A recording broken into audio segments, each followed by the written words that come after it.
راپیټي بولان پښتو خبرونه سره ز سید رفیع الله. اول راځي ګورو د خبرونو د سر ټکی. وزیراعظم محمد شهباز شریف د سعودي ولی عہد او وزیراعظم شهزاده محمد بن سلمان سره ملاقات وکړي.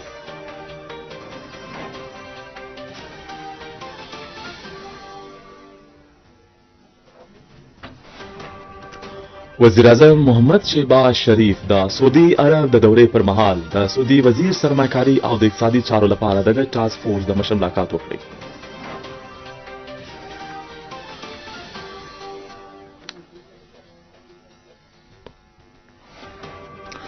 د دفتر خارجه ویان شفقت علي خان په غزا او خان یونس کې د اسرایلی بریدونو په کلکه غندنه کړې ده.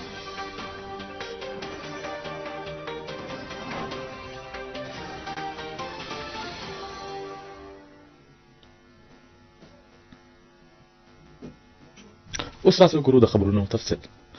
وزیراعظم محمد شهباز شریف د سعودي ولی عہد او وزیراعظم شهزاده محمد بن سلمان سره ملاقات وکړي. د لیدو کتو پر مهال د پاکستان او سعودي عرب ترمنځ پیاوړي او تاریخي اړیکو په ارزښت باندې ټینګار وکړل شو او اقتصادي تجارت سرمایه‌کاري توانایي او په دفاعي څانګو کې مرسته زیاتولو باندې خبرې وشوې. دواړو مشرانو پاکستان او سعودي عرب ترمنځ زیاتېدونکو اقتصادي مرستو باندې ادعا څرګندونه کړې شوه. وزیراعظم په مهمو څانګو کې سرمایه‌کاري زیاتولو لپاره د سعودي عرب ارادې وستایلې کوم چې د پاکستان په اقتصادي ترقي او استحکام کې به مرستیال ثابت شي. د دواړو خواو او د سیمه ایزې ستونزو د مخنیوي لپاره ګډو اسو ارزښت په منلو سره د دفاعي او ساتنې مرسته پیاوړې کولو ارادې غبرګون وکړي. وزیر اعظم محمد شهباز شریف د سعودي عرب د دورې پر مهال د سعودي وزیر سرمایه‌کاري خالد الفالح او د اقتصادي چارو لپاره د ګډ ټاسک فورس مشر محمد التویجري سره ملاقات وکړي. په جده کې په سوي ملاقات کې اقتصادي مرسته پیاوړې کولو په پاکستان کې نور سعودي سرمایه‌کاري کولو او په مهمو څانګو کې ګډ اقدامات په چسبانده کولو باندې خبرې وشوې. وزیر اعظم سعودي سرمایه‌کارانو ته اسانتیا ورکولو لپاره د پاکستان د ارادې غبرګون وکړي او د پاکستان سټریټیجیک پوزیشن او د سرمایه‌کاري دوست پالیسیانو څرګندونه کړې. وزیر اعظم په توانایي کالبوت کرنه او ټکنالوژي کې د پاکستان پراخ صلاحیت باندې زور په اچولو سره سعودي کاروباري ادارو ته ځانګړي سرمایه‌کاري سہولت کونسل لاندې کاروباري موقع لټولو بلنه ورکړه. نائب وزیر اعظم او د خارجه چار وزیر اسحاق ډار آرمی چیف سید اسیم منیر او د پنجاب وزیر اعلی مریم نواز هم د لیدو کتو پر مهال موجود وو.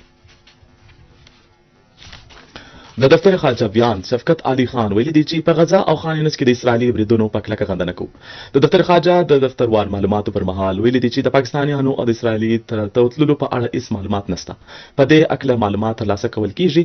د افغان ناظم الامور طلبي په اړه پوښتنه باندې شفقت علي خان ویلي دي چې دغه د معاملې برخه ده. د دفتر خارجه ویان ویلي دي چې پاکستان پر لپسې د خپل تحفظاتو څخه افغانستان ته معلومات ورکوي. ونړیوالې ورولګلوۍ ته افغان خاوره د ترهګرۍ خوندې ځایونو ختمولو لپاره وایي. ترجمان څرګندونه کړې چې د اسرائیل په اړه د پاکستان په پالیسي هیڅ بدلون نه دی راغلی. شفقت علي خان ویلي چې د پاکستان میزایل او د دفاعي صلاحیتونو د ملکی سلامتي لپاره دي. د پاکستان دفاعي پروګرام محفوظه او په مضبوطه لاسونه کې دي. د وزیر اعظم په حکاماتو باندې وفاقي وزیران او سکرټریان د بلوچستان معاملو د جاج لپاره کوټ ته راورسېدل. رپورټ کوي له کوټ څخه سرفراز شیخ. कोटा में वज़ीर आला बलूचिस्तान मीर सरफराज बुगटी की ज़ेर सदारत एक इजलास हुआ जिसमें जिला समेत सेक्रेटरीज के सरबराहान ने शिरकत की। इजलास में बलूचिस्तान के तरक्याती मंसूबों, तवानाई, सिक्योरिटी, इंफ्रास्ट्रक्चर और दीगर अहम उमूर पर तफसीली तबादला ख्याल किया गया। मैं वज़ीर आज़म पाकिस्तान का बहुत शुक्रगुजार हूँ। ये पहली दफा होता है आज पहली दफा हुआ है कि तमाम वज़राए कराम, तमाम तो नहीं जिनके साथ हमारे इशूज थे, वो तमाम यहाँ पर तशरीफ लाए हैं और हमने कोई 47 पॉइंट्स इन डिटेल डिस्कशंस में लेकर आए हैं और उसमें जो लॉ एंड ऑर्डर के हवाले से थे, सीटीडी की स्ट्रेंथनिंग के हवाले से थे, पीटीए के हवाले से थे, फाइनेंसेस के हवाले से थे, बिस्प के हवाले से थे, सो एंड सो ऑन, जो एनएचए के हवाले से थे, प्लानिंग कमीशन के हवाले से थे। प्लानिंग मिनिस्टर साहब इधर नहीं थे तो उनके सेक्रेटरी यहाँ पर थे। सो एक बहुत ही, मैं समझता हूँ बलूचिस्तान के लिए ये फर्स्ट टाइम हो रहा है कि इससे पहले ऐसा होता था कि हमारे मिनिस्टर्स, हमारे चीफ मिनिस्टर वहां जाते थे, तो ये प्राइम मिनिस्टर साहब का बड़ा एक विजनरी स्टेप है और हमने ये फैसला किया है कि हम इसको कंटिन्यू रखेंगे। प्रेस कॉन्फ्रेंस में ज़रूरी ट्यूबवेलों की क्षमता बनाई पर मुंतकिली के मंसूबे पर बात करते हुए यकीन दिलाया गया कि इस मंसूबे को जल्द मुकम्मल किया जाएगा। विफाकी हुकूमत सूबे में मवासलाती सहूलियात के फरोग के लिए भी संजीदा इक़दाम कर रही है। प्रेस ब्रीफिंग में गैर कानूनी ट्रॉलिंग के खात्मे के लिए सख्त कार्रवाई करने, इंसदाद स्मगलिंग मुहिम को मजीद मुअस्सर बनाने और बलूचिस्तान में मीडिया हाउसेज को फाल करने के फैसलों से मुतल्लिक आगाही दी गई कि हम हर 2 महीने बाद इन इश्यूज को दोबारा लेकर यहाँ पर आएंगे और हम ताकि ये चाहते हैं कि जो स्पीडी हो, खासतौर पे एफआईआर रिलेटेड बहुत सारे इश्यूज डिस्कशन में हुए, कच्ची canal so and so on, तो इतनी लंबी फहरिस्त है कि वो आपके साथ, मैं स्टाफ को कहूंगा कि वो आपके साथ वो पॉइंट शेयर करेंगे कि जहां पर हमारे एग्रीमेंट्स हुए हैं और जहां पर डिसएग्रीमेंट था उसके लिए भी सोल्यूशन ढूंढा गया है। खासतौर पे जो मिसिंग पर्सन्स के हवाले से एक लॉ पे बड़े अरसे से प्रोविंशियल गवर्नमेंट की ये डिमांड थी फेडरल गवर्नमेंट के साथ कि जिसमें हम वो सेंटर्स बनाएं कि जहां पर हम उन टेररिस्ट को रख सकें और उनकी कोई अच्छी इन्वेस्टिगेशन कर सकें, इंटरोगेशन कर सकें। उसके हवाले से आज एक कमेटी बनी है, जो हमारे सेक्रेटरी लॉ है, जो फेडरल सेक्रेटरी लॉ है, वो अटॉर्नी जनरल के साथ मिलकर हम ऐसे प्रोविंशियल लॉज की तरफ जा रहे हैं कि जो हमारी सिक्योरिटी फोर्सेस को स्ट्रेंथन करेंगी इस लड़ाई को लड़ने में।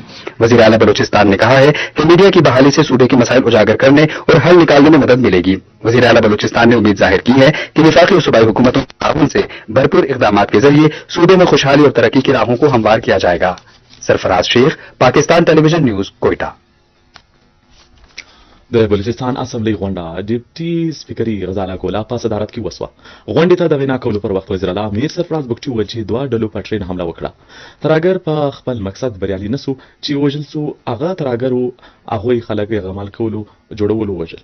د مړو په حق لا دوه طریقې وي، د وژلو او د ډیر وژل سویو بې درکه کسانو د دوی د مړو خاورو ته سپارل سل د ایدیوالو په ذریعه وکول سو. کوم مړي چې خاورو ته سپارل سوي دي د هغوی د ډي ان اے د ټیسټ لپاره اخیستل سوي دي. مړي د امانت په ډول خاورو ته سپارل سوي دي. موږ د عین او قانون مطابق کار به کوو. د عین لاندې خبرو ته تیار یو. د کم شمیر د چارو د پارلماني سیکرټري په بلوچستان پبلک سرویس کمیشن او نور محکمو کې کم شمیر ته د نمائندګي د ورکولو قرارداد وړاندې کړی. کوم چې د ایوان منظور کړی، ایوان د مدرسو د لوستونکو ته د سکالرشپ ورکولو قرارداد منظور کړی. وروسته د بلوچستان اسمبلی غونډه د نامعلومالي د مودې پورې وځنډول شوه.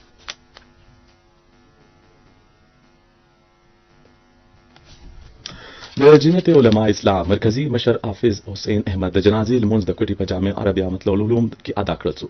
کوم چې د جمعیت علماء اسلام صوبایي امیر سېنیټر مولانا عبدالواسع، صوبایي وزیر میر عاصم کوتکلو په ملتیا د بېلابېلو سیاسي مذهبي جماعتونو مشرانو او شاعرانو په لوی شمیر کې ګډون درلودی. اروشات په ریلوې قبرستان کې وخاورو ته وسپارل شو. په لوی شمیر کې عقیدتمندو په ګډون وکړی. په بېلابېلو سیاسي شخصیاتو د حافظ حسین احمد د دیني او سیاسي خدماتو ته پیرزوینې وړاندې کړې.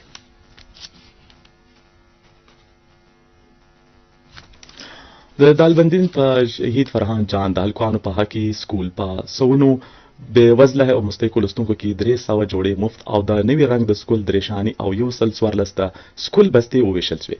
د لوستونکو د دریشي رنګ د تور څخه په بدلولو شین کړل شو. په لوستونکو کې د درېشاني ضلعي چیرمن میرعاد خان سنجاني، وایس چیرمن میر اسفندیار محمد زی وویشلې. کوم چې په د ټولې ضلعې په سکولونو کې یو رنګ استعمالیږي او د عمل به په ترتیب سره روان وسی. په دا مهال هغوی وویل چې موږ د لومړي ترجیح د تعلیم او د روغتیا ته په ځینو سیمو کې بند سکولونه بیرته فعالول کیږي چې د ماشومانو د تعلیم لړۍ بحاله سي. د استادانو کمبود پوره کولو لپاره په کانټریکټ په بنیاد باندې د استادانو برتیانې کول شوې. اوس په پای کې تاسو ګورئ د بلوچستان د ځینو مهمو ضلعو موسم حال. مشترک اجازه د خدای پامه.